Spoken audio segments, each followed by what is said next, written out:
सहनाववतु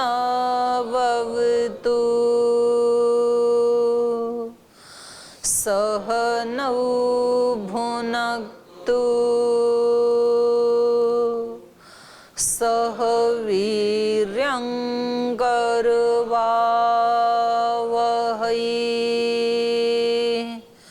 तेजस्विनावधीतमस्तु मा विद्विषावहै। ओम शांति शांति शांति।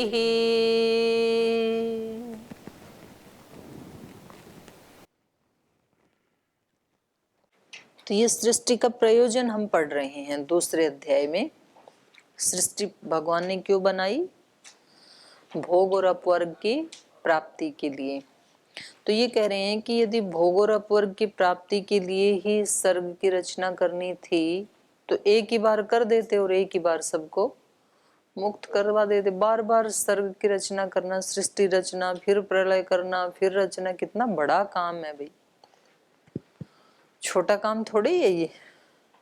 हर बार इतने बड़े बड़े समुद्र बनाना, पृथ्वियां बनाना, फिर पेड़ पौधे, सूर्य, चांद, फिर इतने जीव जंतु, उनके डिजाइन, कितना टेढ़ा काम है ये, कोई छोटा काम है?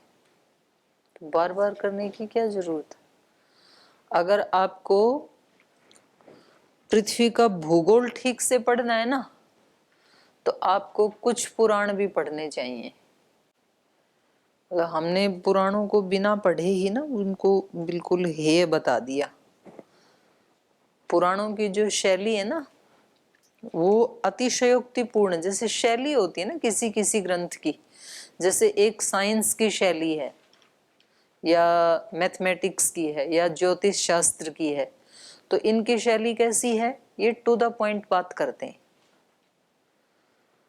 अब जैसे मानो बारिश हो रही है, बारिश और बादल की बात है, तो ज्योतिष शास्त्र क्या कहेगा? बादल होता है, फिर उससे बारिश होती है, लेकिन वो बादल होते हुए भी कभी बारिश यदि नहीं होती है तो उसमें विधारक वायु काम करता है। ये साइंस का काम है। अब इसी बात को यदि वेद कहेगा तो वेद की शैली क्या है? वेद की शैली है रूपक शैली, वो रूपक बनाएगा इसका। वेद कहेगा एक इंद्र है, एक वृत्र है। वृत्र का मतलब असुर और इंद्र का मतलब बादल। तो इंद्र और वृत्र में नित्य युद्ध होता है, तो उसमें जब इंद्र वृत्र को पराजित कर देता है तो वो विजयी होता है, और कभी वृत्र यदि इंद्र को पराजित कर दे तो वो विजयी होता है। ये रूपक बनाएगा वेद। तो ऐसे बहुत जगह वर्णन मिलेंगे आपको वेद में, इंद्र वृत्र। अब इसी को यदि पुराण कहेंगे तो उनकी शैली है अतिशयोक्ति की शैली। वो कहेंगे एक इंद्र थे, उनके अनेक अनेक शिष्यगण थे, सैनिक थे, योद्धा थे। फिर एक असुरों का राजा था, उसका नाम वृत्र था, उसकी भी असंख्य सेनाएं थी और वो हमेशा परस्पर संघर्ष करते ही रहते थे। फिर उन्होंने ऐसे चढ़ाई की उसके ऊपर, वो मतलब उसको अतिशयोक्ति में लेके जाएगा, लेकिन तथ्य एक ही है। तो उनकी शैली तो अतिशयोक्तिपूर्ण है, लेकिन तथ्य जो है वो गलत नहीं है। कहीं प्रक्षिप्तता है वहां तो गलत है, लेकिन एक तरफ से सारे को गलत नहीं कहना चाहिए। तो मैं ये कह रही थी कि जो भूगोल की जो रचना है ना वो बड़ी वहां पर अच्छे से समझाई गई है। जैसे अपना ये जो योग दर्शन के तृतीय पाद में जो है ना सूर्य संयमात भुवन ज्ञानम, और वहां फिर भाष्य में जो जिक्र किया है उसको उससे भी ज्यादा अच्छी तरह से पुराण में समझाया है। तो वहां जो वर्णन है और आज जो साइंस ने जो प्राप्त किया है तो वो बिल्कुल उसकी टैली होती है हूबहू। जैसे वहां पर पुराणों में उन्होंने बताया है, पहले 4 द्वीप से घिरी हुई है ये वसुंधरा, फिर आगे आके उसमें और संशोधन किया, सप्तद्वीप से घिरी हुई है ये वसुंधरा, इस भूगोल की रचना। तो उसमें फिर एक तो भद्राश्वा द्वीप, भद्राश्वा द्वीप ऐसे लगता है जैसे चीन का वर्णन है, और एक फिर जैसे सुमेरु पर्वत का वर्णन है, ये इसमें भी है, योग दर्शन में भी।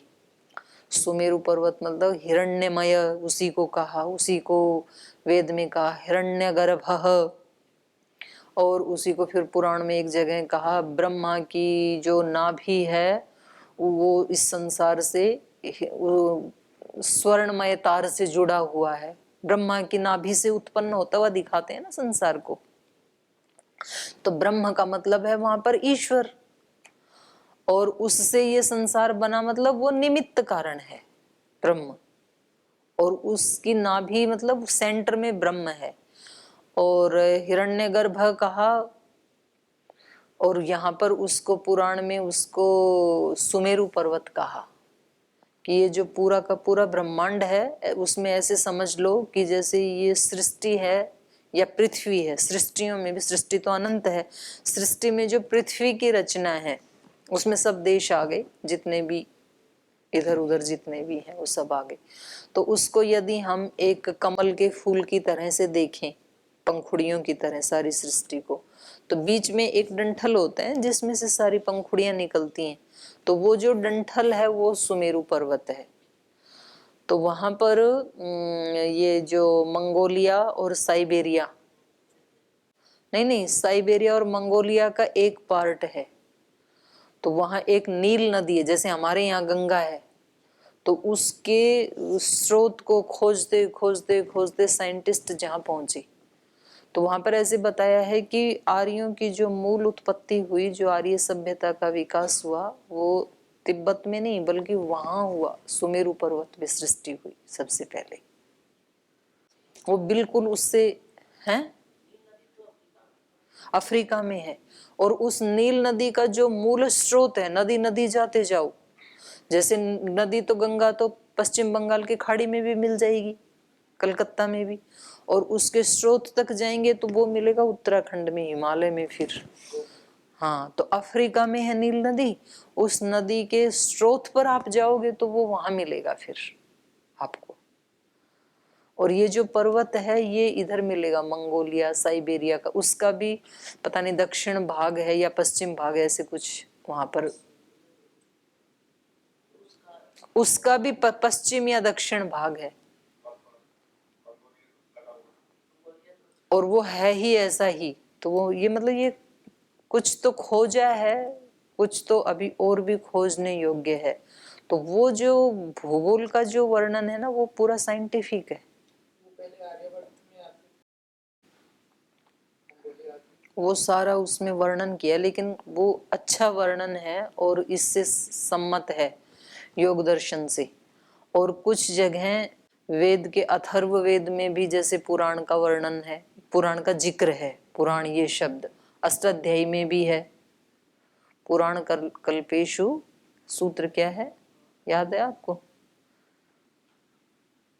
पुराण कल्पेशु ऐसे कुछ है, दो तीन जगह, दो तीन सूत्रों में अष्टाध्यायी में, अष्टाध्यायी तो बहुत बाद का है, अथर्ववेद में है, ऋग्वेद में है, ब्राह्मण ग्रंथों में है, उपनिषदों में भी है, छांदोग्य उपनिषद में नारद तो बताते ही है ना क्या क्या पढ़ा है, उसमें पुराण का भी जिक्र है, रामायण में भी है, महाभारत में भी है, उसके प्रमाण में बताऊंगी आपको एक दिन ढूंढ के। तो मैं ये किस लिए बता रही थी कि कुछ चीजें जो है सृष्टि की रचना, सृष्टि की रचना में भी फिर अपने इस पृथ्वी के भूगोल की रचना, तो ये सारी सृष्टि ईश्वर ने क्यों रचाई ये हम पढ़ रहे हैं यहाँ पे। तो उस प्रसंग में मेरे को ध्यान आ गया था कि ये सृष्टि कितनी विचित्र है। और जैसे अपना वाला जो सागर है ना, ये तो 7वां या 8वें नंबर का सागर है, क्षार सागर, हिंद महासागर नहीं, सारे सागर को मिला के पृथ्वी के चारों तरफ जो है ये तो खारे पानी वाला सागर है। और उसके अतिरिक्त जो सागरों का वर्णन है, क्षीर सागर दूध का सागर, इक्षुरस सागर गन्ने के रस जैसा मीठा पानी है जिसमें खूब जूस पियो वहां जा जाके, तो ऐसे तो 7-8 सागर और हैं। तो ये मतलब बड़ी विचित्र रचना है भगवान की। जितना हमने जाना है उतना ही नहीं है, उससे भी बहुत ज्यादा है। भगवत पुराण में भी इसका परीक्षित में सुखदेव जी बताते हैं। तो चलो अभी तो ये पढ़ लेते हैं। तो यहाँ पर ये प्रसंग चल रहा था कि एक ही बार सर्ग की रचना कर देते, इतना लंबा चौड़ा भूगोल बनाया, सृष्टि की रचना की, फिर बार बार करनी पड़ती है, तो इससे अच्छा तो एक ही बार कर देते और उसी में सबको मुक्ति दिला देते। तो इन्होंने कहा न श्रवण मात्रा तत्सिद्धि अनादि वासनाया बलवत्वात्। कह रहे नहीं, एक बार सुनने मात्र से सिद्धि नहीं होती है उसकी, मोक्ष की, क्योंकि अनादिकाल की जो वासनाएं हमारे साथ जुड़ी हुई हैं उनके बलवान होने से, तो वो तो कटती सी कटेंगी। अनादिकाल की जो वासनाएं हैं बहुत जल्दी नहीं कटेंगी। आगे कह रहे हैं बहुभृत्यवत्वा प्रत्येकम, और कह रहे हैं ऐसे ही ये सृष्टि बार बार क्यों बनानी पड़ती है, बहुभृत्यवत, बहुत सारे भृत्य, भृत्य माने जिनका भरण पोषण करना है, बच्चे, बहुत सारे बच्चे हों जिनके, तो उन माता पिता को कितनी देर काम करना पड़ेगा, कितना कमाना पड़ेगा कई कई घंटे, क्योंकि कई का भरण पोषण करना है ना। तो ईश्वर के बहुत सारी आत्माएं हैं, एक दो आत्मा हो, कुछ लिमिटेड हो तो एक सृष्टि काल में निपट जाएं। अब आत्माएं इतनी हैं, तो जब तक उन सबको मोक्ष ना हो जाए तब तक उस परमात्मा को तो सृष्टि रचना करनी ही पड़ेगी। नहीं होना सबको है, एक साथ नहीं होते हैं ना, पर वो फिर बनाता रहेगा, सृष्टि की रचना करता ही रहेगा वो। तो जब तक सबका मोक्ष ना हो जाए, क्योंकि उन सब को जैसे गृहपति का ये कर्तव्य होता है उनका भरण पोषण करना, ऐसे परमात्मा भी हमारे पिता हैं और उनका कर्तव्य है हम सब आत्माओं को मुक्त कराना। तो इसलिए जब तक हम मुक्त नहीं हो जाते वो उनको सृष्टि बनानी ही पड़ेगी, तो बनाते ही हैं। बहुभृत्यवत्वा प्रत्येकम, बहुत से भरणीय व्यक्तियों में जैसे प्रत्येकम, प्रत्येक व्यक्ति के लिए प्रवृत्ति होती है गृह स्वामी की, वैसे ही किसी व्यक्ति के बहुत से भरणीय पोषणीय प्राणी होते हैं जिनके भरण पोषण का भार उस व्यक्ति पर रहता है। जितने अधिक भरणीय प्राणी होंगे उनकी संतुष्टि और पालन के लिए उतने ही अधिक समय और अधिक साधनों की अपेक्षा होगी।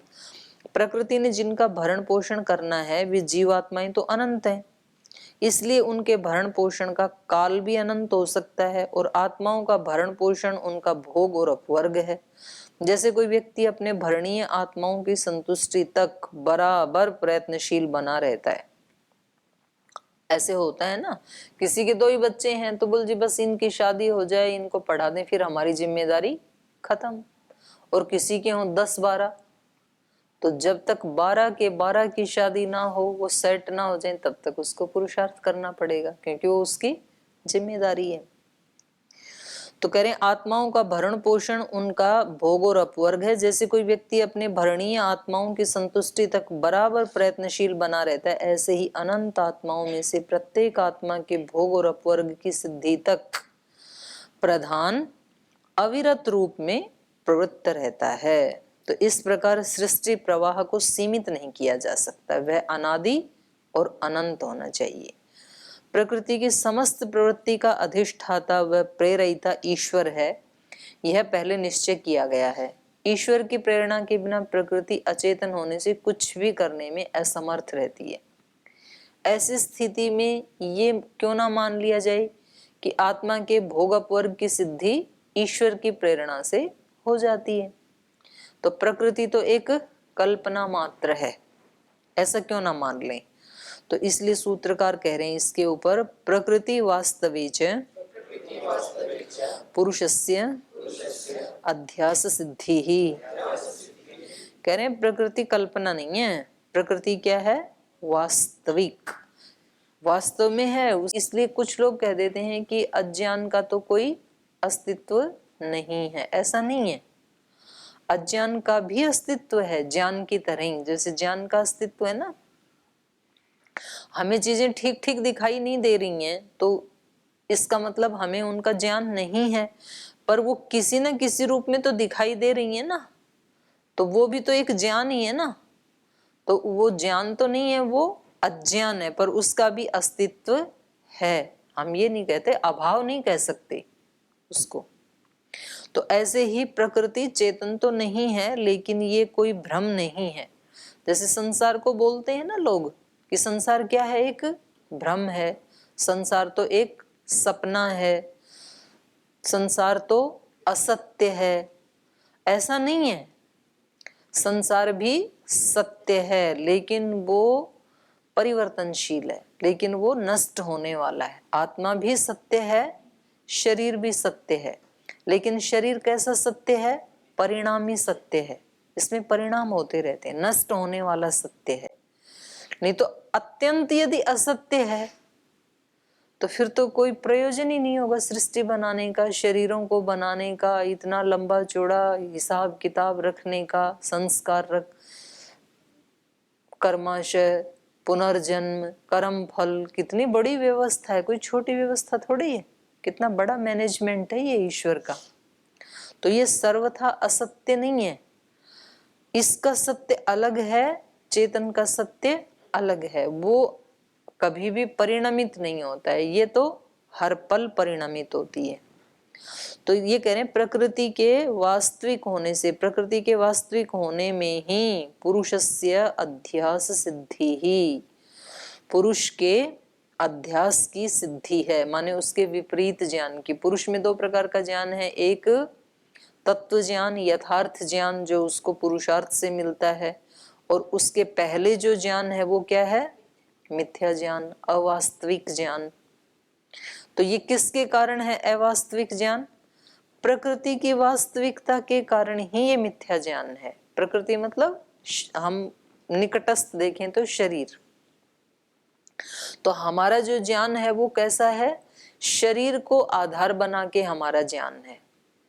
शरीर के सुखी दुखी होने से हम क्या कहते हैं, मैं सुखी हूं, मैं दुखी हूं, मेरा सम्मान है, मेरा अपमान है, मेरी बात मानी जाती है, मेरी बात कोई नहीं मानता है। ये सारी की सारी बातें किसको आधार मान के कही जाती हैं, शरीर को।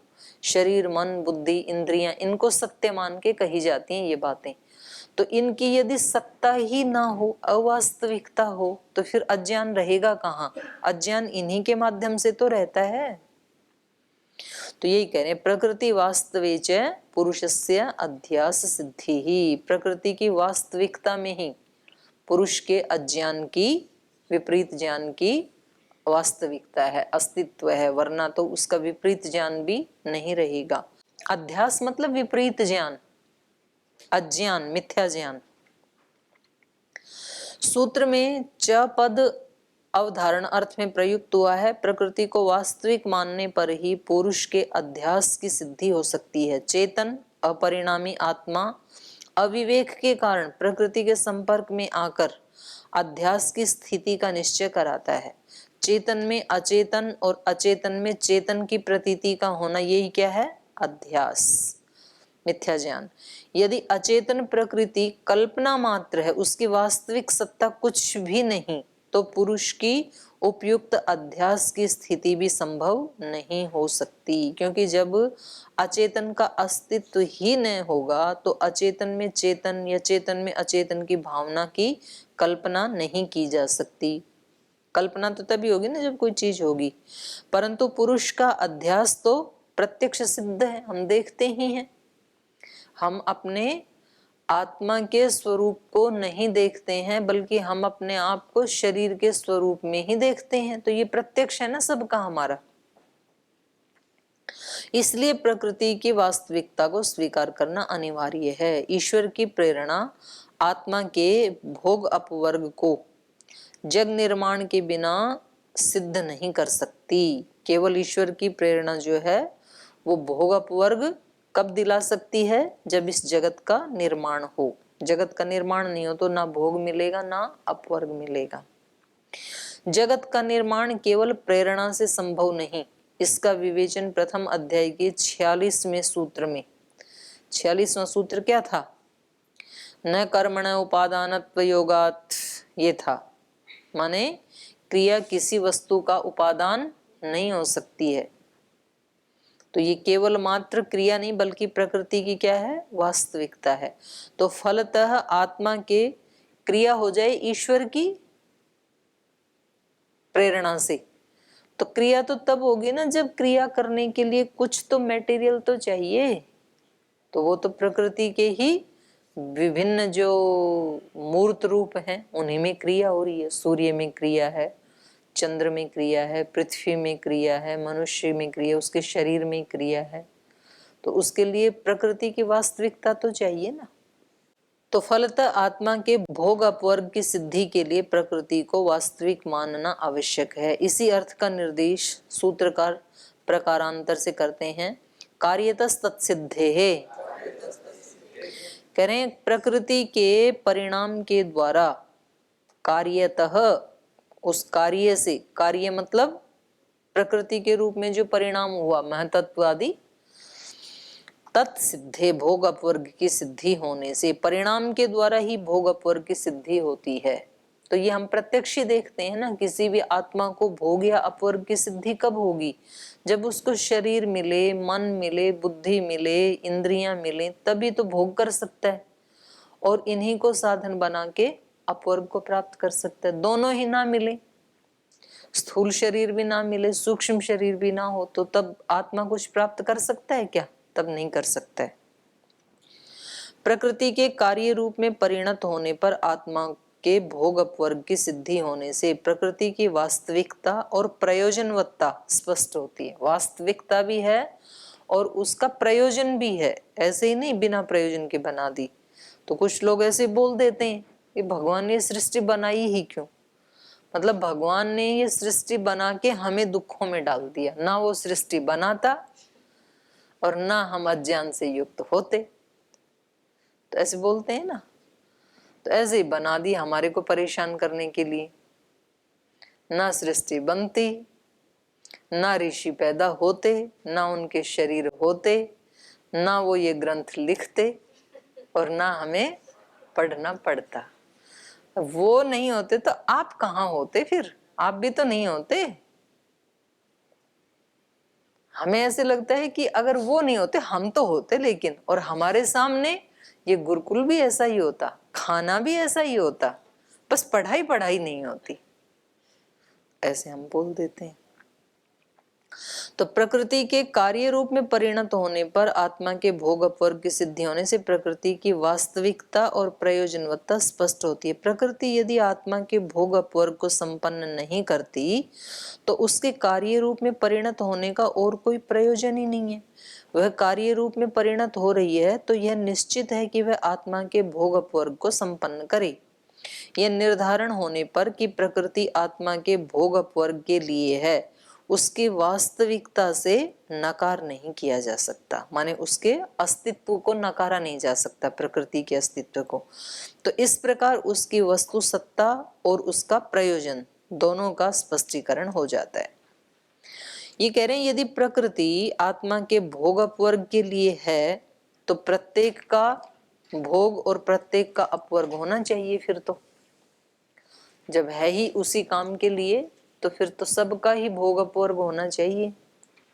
तो ये कह रहे हैं चेतनोद्देशात नियमः कंटक मोक्षवत्। कह रहे हैं चेतना के उद्देश्य से, इस चेतन व्यक्ति का उद्देश्य क्या है, उसके उद्देश्य से प्रधान प्रवृत्ति चेतनोद्देशात नियमः, नियम माने ये व्यवस्था है, कंटक मोक्षवत् कांटे से बचाव की तरह, कांटे से ही कांटा निकाला जाता है। तो प्रकृति से ही व्यक्ति बंधता भी है और प्रकृति से ही व्यक्ति छूटता भी है। शरीर के कारण ही व्यक्ति बंधता भी है और शरीर के कारण ही व्यक्ति मुक्त भी हो जाता है। कांटे से निकाला जाता है ना, पहले भी कांटा था और उस कांटे को किससे निकाला? दूसरे वाले कांटे से। तो ऐसे शरीर को प्राप्त करके हम मुक्त भी हो सकते हैं और ज्यादा भी बंध सकते हैं। चेतन के उद्देश्य के प्रधान की प्रवृत्ति होने के कारण एक नियम, एक व्यवस्था है कि प्रत्येक आत्मा को एक साथ भोग या प्रत्येक आत्मा को एक साथ अपवर्ग नहीं हो पाता है। चेतन की जैसी स्थिति है, जैसा उसका उद्देश्य है, माने उसको लक्ष्य करके अर्थात उसके अनुसार ही प्रधान की प्रवृत्ति होती है। शरीरों की प्रवृत्ति कैसे होती है? जैसा चेतन का उद्देश्य हो। अब किसी व्यक्ति को पहलवान बनना है, ये उद्देश्य है, तो उसके शरीर की प्रवृत्ति कैसी होगी? वो दंड बैठक लगाएगा, दूध पिएगा, वैसी प्रवृत्ति होगी। और एक व्यक्ति को बिल्कुल स्लिम बनना है, वेट कम करना है, तो वो वैसी प्रवृत्ति होगी। तो जैसा जिसका उद्देश्य है, हमारी प्रकृति की प्रवृत्ति भी कैसी होती है? वैसी ही होती है। अब एक व्यक्ति को बस ठीक है, रहने को एक सुरक्षित सा स्थान मिल जाए, खाने को 2 रोटी मिल जाए, बस और क्या चाहिए, तो उस व्यक्ति को फिर 2 रोटी से ज्यादा तीसरी मिलेगी नहीं, और एक मकान से दूसरा मकान मिलेगा नहीं, क्योंकि उसका उद्देश्य ही नहीं है। तो इसलिए वो वैसा प्रवृत्त ही नहीं होगा, इतना काम करेगा ही नहीं वो, इसलिए उसको मिलेगा भी नहीं। तो संसार में कुछ निर्धन है, कुछ धनवान है, ऐसा क्यों? क्योंकि वो वैसा चाहते ही नहीं है। वो कहते हैं हम अपने दाल रोटी में मस्त हैं। हाँ, फ्री में कोई दे जाए तो ले लेंगे, फ्री में कोई देता नहीं है। जिसको चाहिए उसको तो फिर पुरुषार्थ करना पड़ता है। कक्षा में सभी पढ़ते हैं, लेकिन सभी के अच्छे अंक क्यों नहीं आते हैं? कुछ कहते हैं बस हम पास हो जाएं, उतना ही बहुत है, कोई यूं ना कहे कि फेल हो गया। तो ठीक है, उसको कौन गोल्ड मेडल देने जा रहा है? ज्यादा अंक किसके आएंगे? जिसने पहले ही ये उद्देश्य बनाया है कि मुझे तो इस कक्षा में इतने अंकों से पास होना है, तो फिर वो वैसा पुरुषार्थ भी करेगा। तो शरीर बराबर ही है सबके पास, टाइम भी बराबर ही है, लेकिन उसी शरीर से और उसी समय में उपलब्धियां सबकी अलग अलग हैं। तो जैसा जिस चेतना का उद्देश्य है, वैसी ही इसकी प्रवृत्ति होती है। इसलिए प्रकृति किसी के लिए भोग और किसी के लिए अपवर्ग के साधन प्रस्तुत करती है। जैसे एक नेत्रहीन व्यक्ति मार्ग पर जा रहा हो, तो उसे बताया जाता है कि इधर से बचकर निकलो, यहाँ आगे कांटा है या अन्य कोई बाधा है, तो इससे तुम्हें कष्ट होगा, वह बचकर निकल जाता है। पर जिसके चक्षु इंद्रिय निर्दोष हैं, तो उसके लिए यह बताने की आवश्यकता नहीं होती कि तुम इधर से बचकर निकलो, तो वह तो साधन संपन्न होने के कारण स्वतः ही उससे बच जाता है। तो उसको तो एक को तो दिख नहीं रहा है, दूसरे को तो दिख रहा है। तो इस प्रकार से जो अविवेकी हैं उनके लिए भोग, और जो ज्ञानी हैं उनके लिए अपवर्ग। दोनों के लिए दोनों नहीं होंगे। भोग तो सबके लिए हो जाएंगे, लेकिन अपवर्ग उसी को होगा जिसका वो उद्देश्य है, जो चाहता है कि मैं छूटूं। जो व्यक्ति ये चाहता है कि मैं दुखों से मुक्त हूं, वो व्यक्ति दुखों से मुक्त हो जाएगा। और जो चाहता ही नहीं है या चाहता भी है, तो वो ये चाहता है कि मुझे कुछ ना करना पड़े, ये दूसरे व्यक्ति है ना, ये बिल्कुल ठीक हो जाए। क्योंकि मेरे को दुख कौन देते हैं? ये देते हैं। मैं दुखी कब होता हूं? जब ये मेरे सामने वाले ठीक ठीक आचरण नहीं करते हैं। मैं दुखी तब होता हूँ कि मेरे को जगाने की ड्यूटी है और सारे सुबह जगते नहीं है, तो मैं दुखी हो जाता हूँ। मैं खुश कब हूँ? जब ये सारे जग जाएं और वो सारे जगते नहीं है।